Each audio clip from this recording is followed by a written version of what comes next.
One thing we all have in common, we all need sleep. But for some, it's a little more complicated than that. Most of us have heard stories about or know someone who sleepwalks.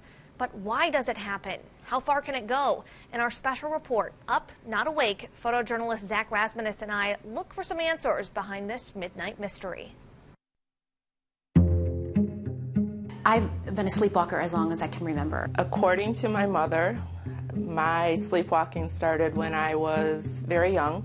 Most are pretty familiar with the idea of sleepwalking. So sleepwalking is, as the name implies, walking during your sleep when you shouldn't be walking. While more common in children, about 4% of adults, like Tammy Kangas and Kelly Simons, don't grow out of it, oftentimes taking on daily tasks in the middle of the night. You know, that's the confusing part of it. You know, when I wake up in the morning and I have a plate of eggs sitting there that I cooked, the pan's on the stove and the spatula's sitting there on the counter. Everything looks good, just like I had done it when I was awake. What I do mostly is clean in my sleep. Normally, it's putting my laundry away, which has, somehow made it out of the dryer and is, on my bed. It can even turn dangerous. I was at a friend's house. I think I was probably 18 or so.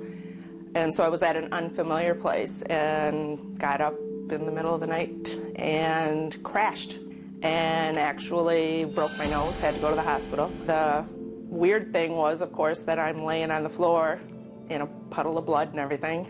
I was still sound asleep. But why do some people sleepwalk? It's a question we asked Munson sleep medicine specialist Dr. Martha Frankowski. So our main sleep cycles are that REM and non-REM, and then we have wake. So there's this disassociation between our brain and our body of what it should be doing.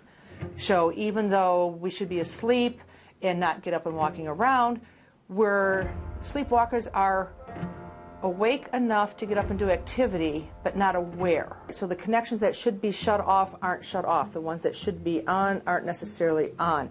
So you're kind of in that gray zone between wake and sleep. Both Kelly and Tammy say they can sort of tell when it's happening, just not always why. There's been lots of times where I know I'm up in the night. I don't know why. Other than I may be walking around doing something, I can't stop it. It's like I'm in that in-between being awake and sleeping. It's somewhere between a dream and wakefulness.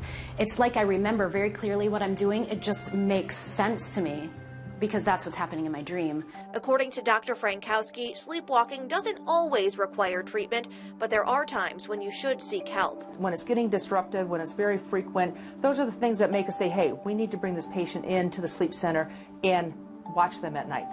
One thing doctors here at the Munson Sleep Disorder Center can do is a sleep study, and that's when they hook you up to all kinds of sensors like this to get a better idea of what your body's doing while you're sleeping. We look at what part of sleep does this happen in. Does somebody try waking them up when this happens? Do they get more violent or aggressive when somebody's trying to alert them while this is happening? So all these little pieces kind of help us sort it out.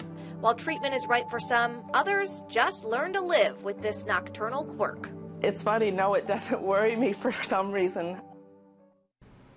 The main Munson Sleep Disorder Center is in Traverse City, but doctors also make trips to outreach centers in Cadillac, Grayling, and Kalkaska. We've posted a link to the Sleep Disorder Center on 9in10news.com.